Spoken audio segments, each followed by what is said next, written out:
Хей, сәлем достар. Сіздермен бірге мен Қапасбек және бүгін мен сіздерге 1D17-ның қосқан нәрселерін көрсететін боламын. Алдыңғы видеода есіңіздерде бар болса, мен кішкене 1D17 версияның нәрселерін жөндеп айтқан жоқпын, бірақ кішкене айттым. Енді мен толықтай айтам деген ойдамын. Қалдырып қойсам ренжімеңіздер. Ал мен бастайтын боламын. Міне, ең бірінші қосқан нәрсесі ол әрине аметист.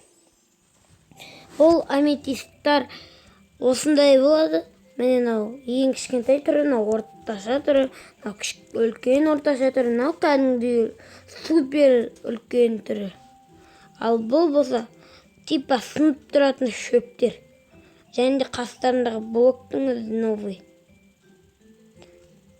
Және де осындай бір не бар? Атқалайды. Бұл осындай бір гүл бар. Бұл бірдеңе шаң шығарады. Ал мыналар болса жаңа блоктар. Мынау бірдеңе земля, мынау блок капельника. Айтпақшы мен капельникті сізге көрсетейін. Және де осындай рамкаларды былай қоюға болады. Және міне ең бірінші қосқан ең керемет нәрселер. Қараңыздар. Осы аксолотля деген. Оларды қазір поводокпен байлап көрейік. Олар жерге шыға ма? Мәселен, мысықтан алмайды екен. Міне бұл мысықты қатты ұқсайды, түрі өте сүйкімді. Бұны қалай тамақтандырады?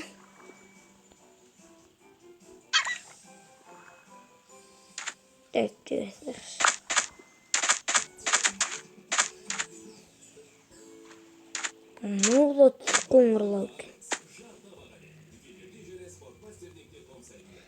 Және де түнде жарқырайтын. Міне. Не жарқырап тұр деп ойласаңыздар, бұл жарқырайтын, жарық беретін не? Атқалай еді? Не? Атқалайды? Рамка. Бұл бірақ кәдімде жарық болып тұрады, бірақ фотосында, бірақ өзі бұлай ондай емес екен.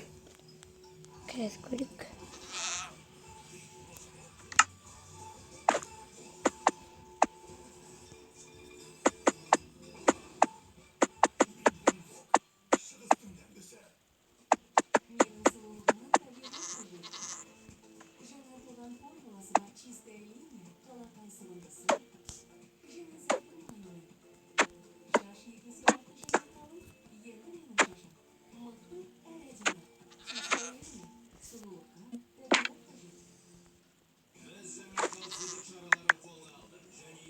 Бұл да кәдімде жарқырап тұр. Мен сонда түсінген жоқпын. Егер рамкалар кәдімде жарық болып тұрмайды, мынандай болып. Мүлдеп түсініп тұрған жоқпын мен достар. Бұл не жарқырау керек. Кәдімде жарқырап тұр керек түнде. Бірақ бұл өтірік болып тұрма сонда. Бірақ компьютерда жарқырап тұрады. Ал бұл болса келесі моб. Бұның атқалайды. Коза. Бұл козалар ешкілер. Бұлардың неге мен төбесінде қойдым? Өйткені бұлар өте қатты секіреді. Қазір мен ашық қойсам егерде. Қараңыздар.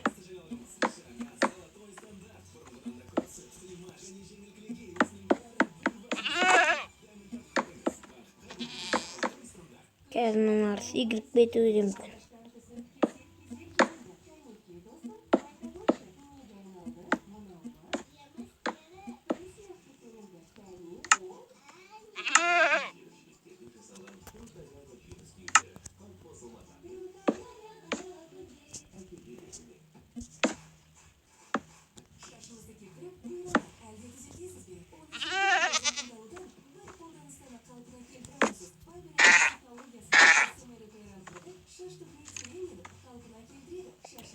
Секірсеңдерші.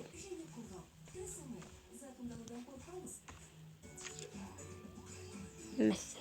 Және сіздерге бірдеңе айтайын. Бұны Нұрлан қалам тағы қате айтып қойды. Өйткені бұда ішіне кірсең қататын просто не емес, қар емес. Ол міне мынандай. Ведро снегом пыли деген. Бұның егерде біз ішіне кірсек қараңыздар. Міне, бүйтіп қатып бастыңыз. Қазір біз выживаниеға кірейік.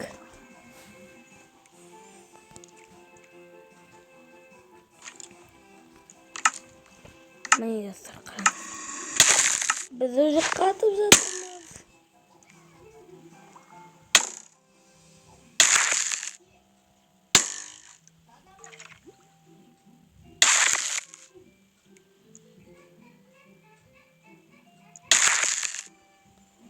Тұрсыр ғой, бұл өте қауіпті.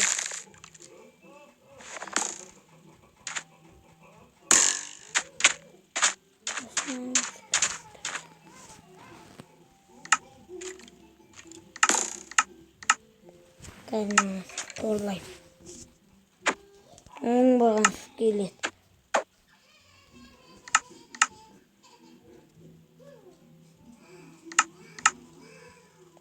Өртен. 1-2.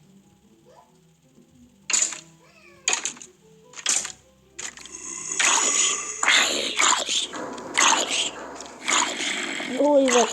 Nasıl жейді бақтығым. Бақсы. Назықтарда тексер. Көріп тұрсырған міне. Жоқ олар. Міне жүр олар. Көрдіңіздер ма? Бұлар өте қатты заман секірет. Даже бұны үлкейтіп қойсаңыздар да секіріп кетеді. В общем, 4-5 блокқа секіріп кетуі мүмкін. Және де бұл котел. Қараңыздар, суды өздері толтырады достар. Бесконечно су жасауға болады бұлармен. Қараңыздар. Үстіне суға қойдым. Әзерін ағып жатыр. Мысалы қараңыздар. Бұлай қарсақ жетелді біз дұрыс көрмейміз. Жоқ. Мен сіздерге тағы бірден түсіндіріп кетейін. Міне бізге осындайлар қосылды. Қалай шын мәнінде бұл компьютерға егерде істесек, бұл рудный железо.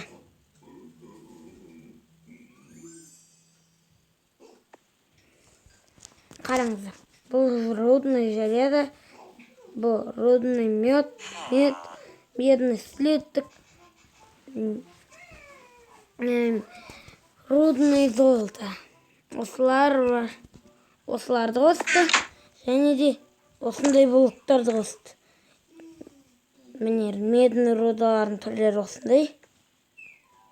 Бұларды бақытсақ, бізге осындай блоктар шығады. Бұлар өсіп ма бірдеңе істейді. Ал бұлар блок рудный железо, блок рудный меда, блок рудный золото.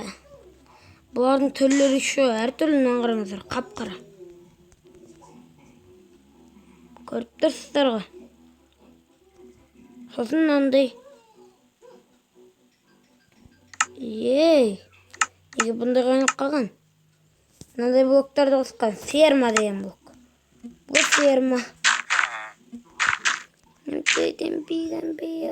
Осы бір керемет нәрсе қосты. Ай, привет.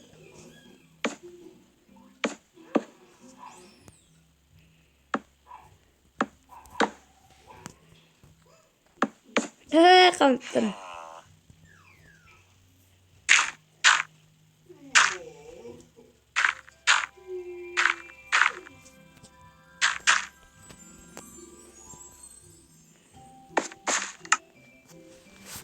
Бұл да бір керемет нәрсе. Және де осындай қараңыздар. Жетел бізге өте анық көрініп тұрған жоқ. Бірақ бұл бізді өте анық көрсетіп алады. Өйткені бұл сынның аты қазір тонированное стекло. Кіріп көрейік. Міне қараңыздар. Көрдіңіздер ме? Біз бүкілін жақсы көріп тұрмыз. Ал сыртқа шығатын болсақ қазір. Алайық.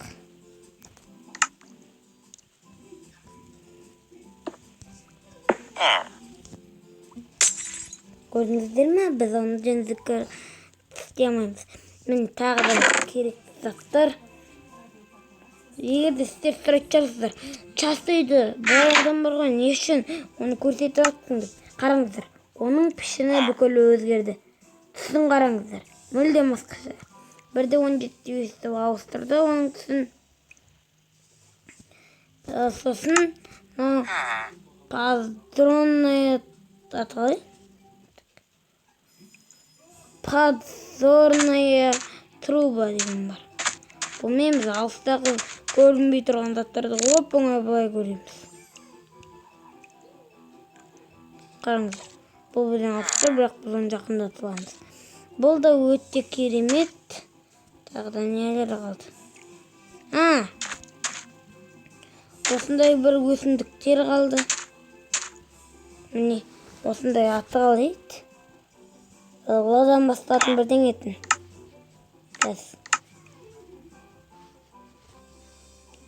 Жоқ, азалия екен.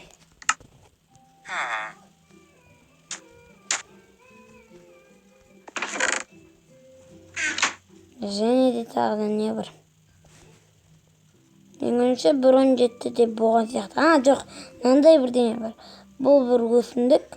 Бұның үстінде тұрсақ, бұл жайлап бойы қысқарады әрі өстіп қисайып бізді құлатады. Қараңыздар.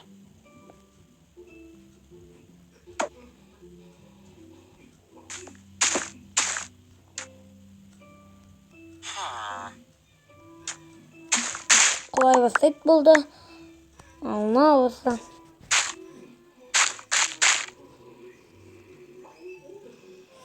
Ал бұл болса маленькая брусчатка, но большая большой твердолист екен. Мынау болса маленький сондай. Бұның үстіне тұруға болмайды. Еще бұл тек қана қиыннан өседі. Және де осымен менің видеом аяқталды, өйткені бірде 17 версияда тек қана осындай заттарды ғана қосқан шығар. Өйткені қараңыздар, бірақ компьютерда олар свеча деген нәрсені қосқан болатын, бірақ ол соткада жоқ екен. Өйткені қараңыздар, свеча көрдіңіздер ме? Жоқ. Қалай жазсақ та шыққан жоқ мен жазған кезде.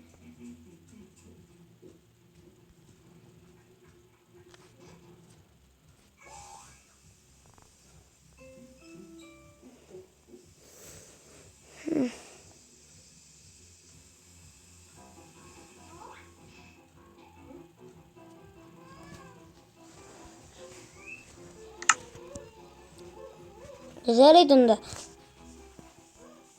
Тоқтай тұрыңыздар. Жарайды онда, видео аяқталды. Сіздерге видео ұнаса әрине лайк басып, комментарий қалдырып, және де подписаться етуді ұмытпаңыздар. Ал сіздермен болған мен Қапашбек Арыс. Қош, бәріңізге сәттілік, сау болыңыздар.